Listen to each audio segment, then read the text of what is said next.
विक्रम बेताल की कहानी। अपराधी कौन? बेताल 25 13वीं।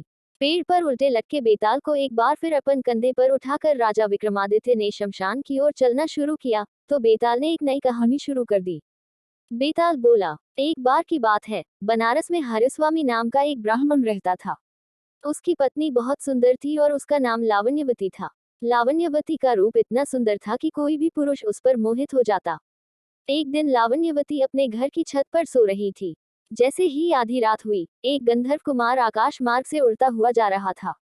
उसकी नजर लावण्यवती पर पड़ी तो वो उसकी ओर आकर्षित हो गया। गंधर्व कुमार लावण्यवती को उठाकर ले गया। हरिस्वामी ने सुबह उठकर देखा तो उसकी पत्नी गायब थी। हरिस्वामी के लिए यह बड़े दुख की बात थी। वह अपनी पत्नी के अपहरण से इतना दुखी हुआ कि उसने आत्महत्या करने की ठान ली। जब लोगों को यह बात पता चली तो उन्होंने हरिस्वामी को समझाया कि उसे तीर्थ यात्रा करनी चाहिए। तीर्थ यात्रा से सारे पाप कट जाएंगे और तुम्हारी पत्नी तुम्हें वापस मिल जाएगी।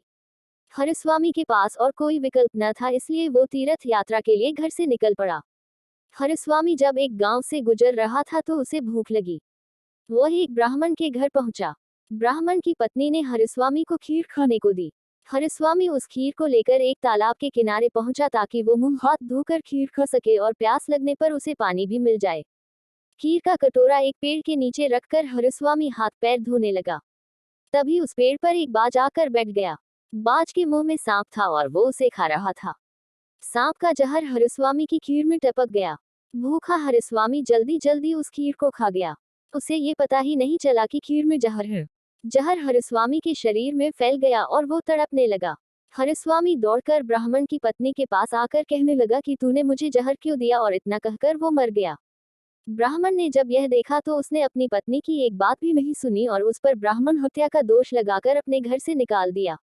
इतनी कहानी सुनाकर बेताल ने राजा विक्रमादित्य से पूछा, राजन बताओ कि इस कहानी में अपराधी कौन है, सांप, बाज या ब्राह्मण की पत्नी?